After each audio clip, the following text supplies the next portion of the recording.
Напоследък все по-често си мисля колко малко неща всъщност са ни нужни, за да бъдем щастливи.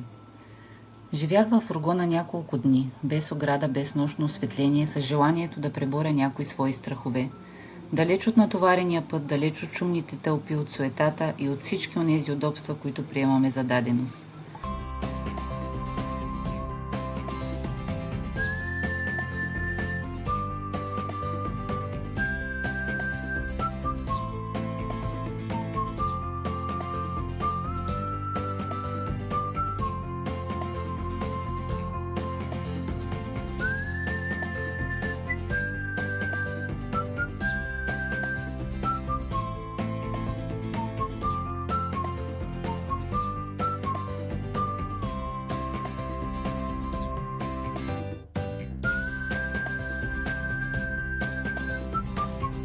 Имах няколко задачи, които исках да свърша, затова дните минаваха бързо, но между работата имах тихи утрини и вечери. Сутрин пиех кафето си сред цветята и се разхождах из градината, а вечер седях до огъня и гледах небето. Нощите бяха студени, макар че беше юли.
През тези дни направих една пътека, измерих и изкопах на около 15 см дълбочина, положих геотекстил отдолу и отгоре насипах чакъл.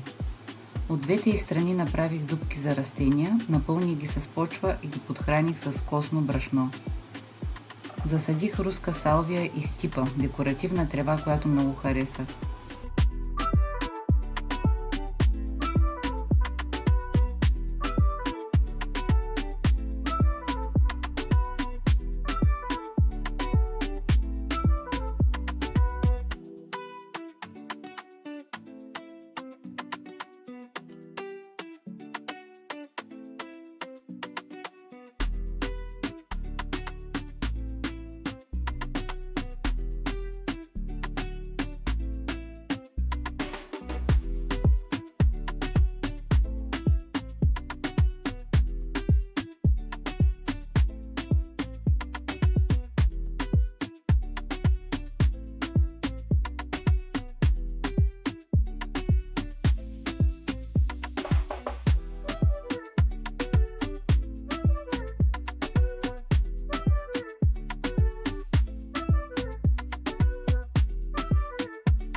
Това място е като бяло платно. От една страна това е прекрасно, имаш свободата да го създадеш такова, каквото го виждаш в мечтите си, но от друга е голяма отговорност. Всяко пространство трябва да бъде добре обмислено. Всяко растение има своето място и понякога се страхувам, че ще допусна грешка. Но това е част от създаването и от живота. Да опитваш, да променяш и да си учиш.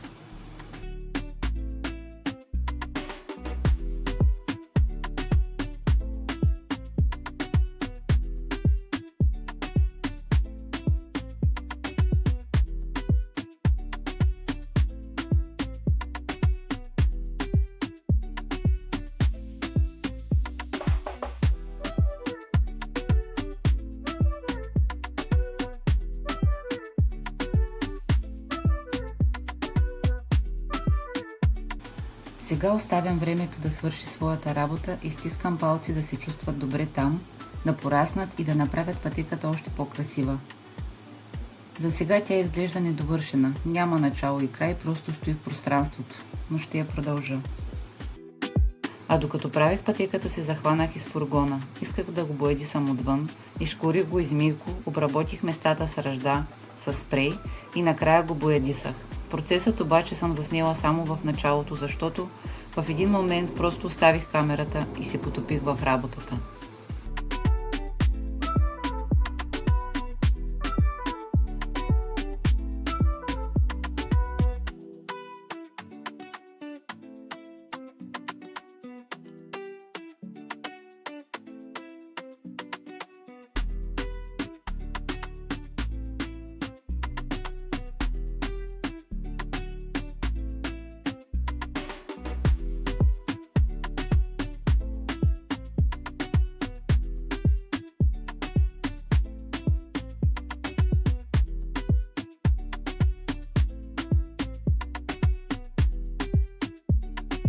Около растенията сложих картон и дървен чипс, за да не остава почвата гола, да не растат плевели и да задържа влагата.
И така, много работа, малко прах, малко боя, много цветя и няколко тихи дни, в които си припомних колко хубав може да бъде живота, когато не ти трябва много, за да ти е хубаво.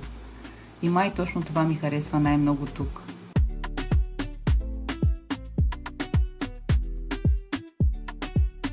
Предстои ми да започна ограда на едното място, където е фургона, да посадя дръвчета и да проектирам зеленчуковата градина там, а ако успея да направя и първите стъпки по изграждането й.